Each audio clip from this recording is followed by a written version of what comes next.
Hi, it's me, it's Jonica, your independent Pampered Chef consultant. Glad you can't see my whole island. It's like stuff everywhere. So I am making these butterscotch pecan brownies. Oh. So there's a few things I need to add in here. I need to add some evaporated milk, some vanilla, cinnamon, salt, packed brown sugar, and some pecan halves. And those are going to go in here and they're going to get ground up. And then with the grind setting. These butterscotch pecan brownies, it sounded amazing. So I am going to go ahead and just start this. And one of the first things I need to put in here is 1/2 cup of evaporated milk. And I'm using my Easy Read measuring cups. These are just amazing for liquids. They come in a set.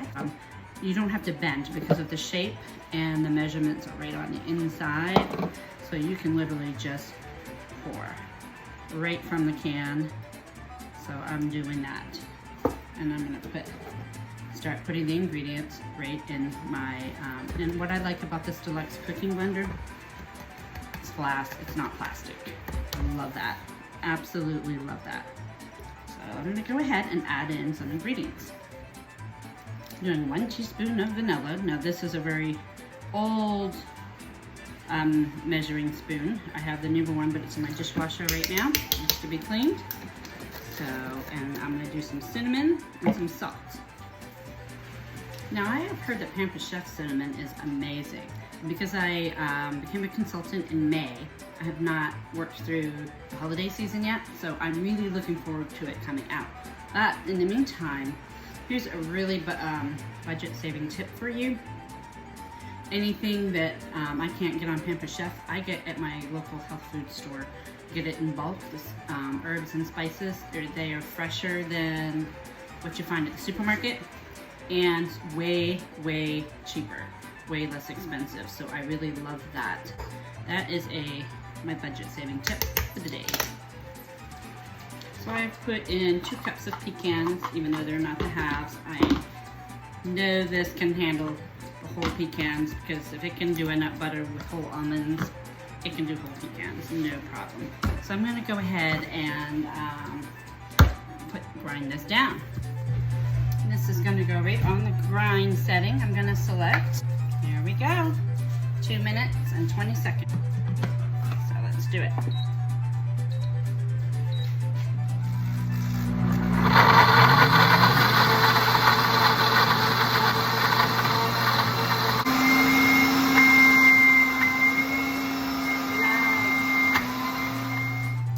And it's done. All I have to do is lift this on. That is 2 cups of pecans with the evaporated milk and the cinnamon, a little bit of salt. Basically, it's not all ground up, and that's going to go right in the brownie batter. So I'm mixing the brownies as directed on the box, and then I'm going to fold in the pecan mixture. But I'm going to melt some in my silicone prep bowls.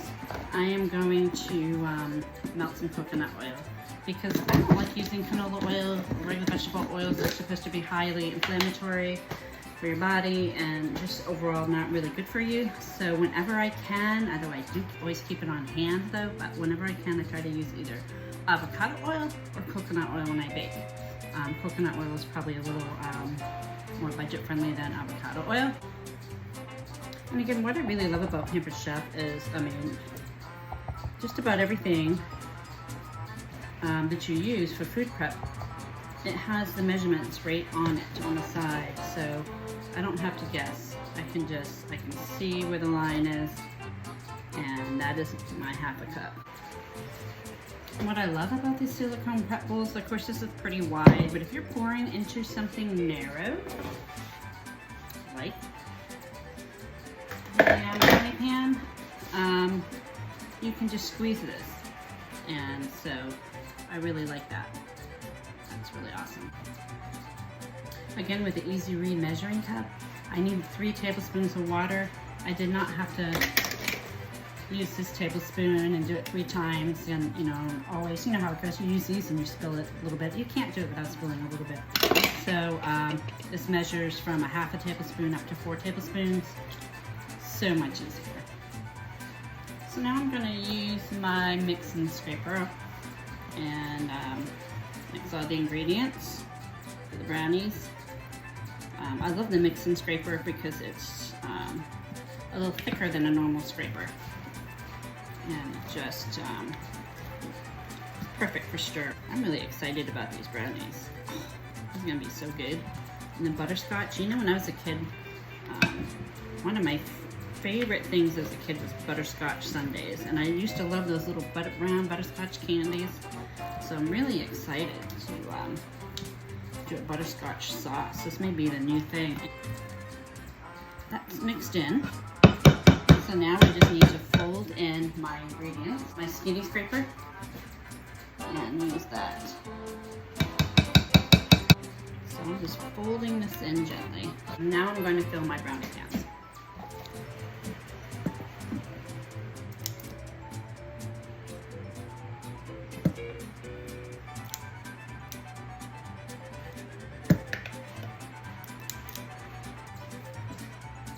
Look at these, don't these look good? So I'm gonna pop these in the oven for about, says 22 to 25 minutes. I like to check things a minute or two earlier than what the recipe says. And I've got my handy cake tester and releaser. So yeah, I'm gonna pop these in. Enjoy a little treat. I got so excited about looking out the batter bowl. I forgot to show you, this is my favorite feature of the Deluxe Cooking Blender. Watch what I'm going to do. Just look at this mess in here. So I got 2 cups of water, just a drop or 2 of dish detergent. Now I'm gonna put the lid back on. I can't wait to show people this in the party. I can't wait, it's gonna be fun. Oh, it's gonna be like a wow factor. I mean, how many kitchen appliances do you have that can do this? Now it's on the heated wash setting.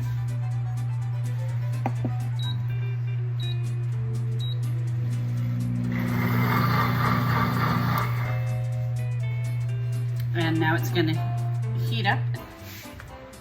I don't remember if it was 140 or 160. But we're almost to 140, so we'll see. 140, there we go. Now it's cleaning, I love it. I love this feature. By the way, it does this for about 2 minutes. So in less than 5 minutes, this completely cleans itself, and all you have to do is just give it a good rinse. So we have this saying in Pampered Chef, I'm pampered, not perfect. I forgot that I wasn't supposed to clean the blender yet. I was supposed to leave the residue nut mixture in the blender for when I make the sauce, and then it would add more flavor to the butterscotch sauce. So what I'm gonna do is this. I'm going to make another batch of the pecan mixture. And I'll scoop most of it out and freeze it. And then I can add that to any mix, whether it be brownie, or I could add it to something else that I bake later on. So I just kind of Googled, can you freeze a nut paste? I know I have a really good recipe for a blueberry with almond paste. So, so I don't know, so I could even do like a muffin mix or something. I was thinking I could just chop up the nuts and add a little sugar, whatever, but then it's not the same as doing it in the blender where it grinds it up into a paste. So that's what I'm going to do. Worst thing is just more time, but it only takes 2.5 minutes. So there we go. And it means opening up another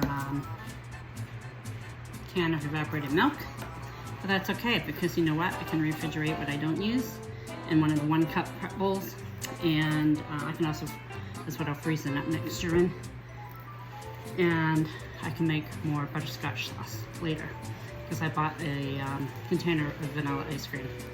So later on in the week, I want to have a sweet tooth, I can have like a butterscotch sundae.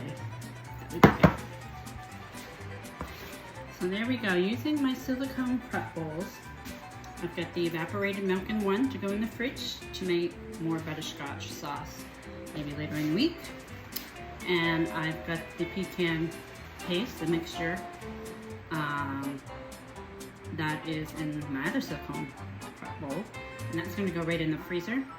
And then I'll thaw it next time I'll figure out what I want to use it for, either brownies or a chocolate cake, add it into, or some kind of muffin or bar or something. If you have any ideas, post or comment, let me know what you think I should put it in. That would be fun. Like, love to see what you come up with. Okay, now for the butterscotch sauce. I am going to put in 2/3, and yes, this is a measuring cup. It says 2/3 brown sugar, my evaporated milk, evaporated milk, 2 tablespoons of butter, and maybe some salt, just a little bit of salt. This time it's got plenty of the residue from the pecan paste in there. And then this is just gonna cook on a heated sauce setting, which I have not used the heated sauce setting yet, so this will be fun. You can see I got my brownies right there. This is gonna be such a good dessert. Oh my gosh. Make sure I do this right. Heated sauce, oh, just the sauce. Cook the brown sugar, evaporated milk, butter, and salt on sauce.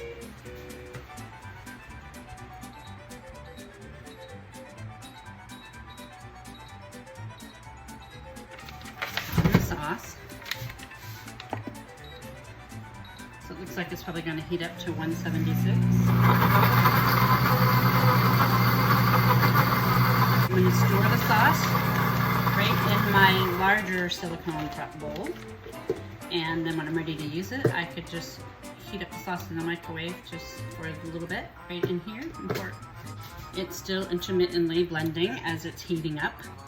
So completely hands off. I kind of like this. Look at that, while I'm doing other things. My son can smell the aromas from his room. He comes out, what do I smell? So hopefully there'll be one left over for him to try. If not, I'll be making another batch. You know, I'm thinking I could have just done a double batch of the butterscotch sauce. I could have easily just done that. That would have been a great idea. Just put it right in with this. And, oh well, next time.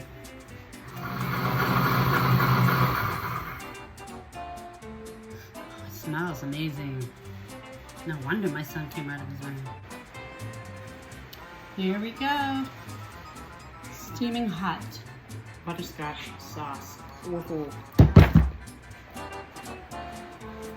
Pouring it right out. I probably could have used a smaller silicone prep bowl, but my 2 smaller ones are already being used. But that's okay. So I've got this all ready, and I'll cover it. Put it in the fridge, or actually maybe just keep it out. Just keep it covered, and if I need to heat it when it's time, I will. But in the meantime, before I clean my blender, or before it cleans itself, oh my gosh. This is so good. It is, you know, if you live locally, you want me to come make these brownies at your house? Just a party. I did it. So now I'm using my cake tester and releaser to get these brownies right out of the pan. What I do, you're not going to get to see it all. That's all right, I'll show you. And for my friend Stella, who was asking me about the brownie pan, these cook in the middle perfectly for me. The recipe said about 22 to 25 minutes at 325. Actually, I think it took me about 27 minutes. I checked a few minutes early because I like to do that. It's better to put them back in than it is to have them burnt. So look at how easily these are coming out. I let them cool enough. So look at that, uniform, beautiful brownies. And look at this pan.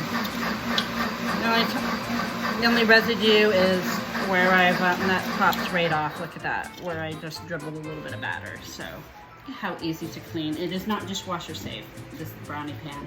But being so easy to clean, I mean, you can see this. It's, I'm really pleased. I'm really happy with this pan. And if you like bite-sized brownies, there also is a brownie bite pan also as well. So.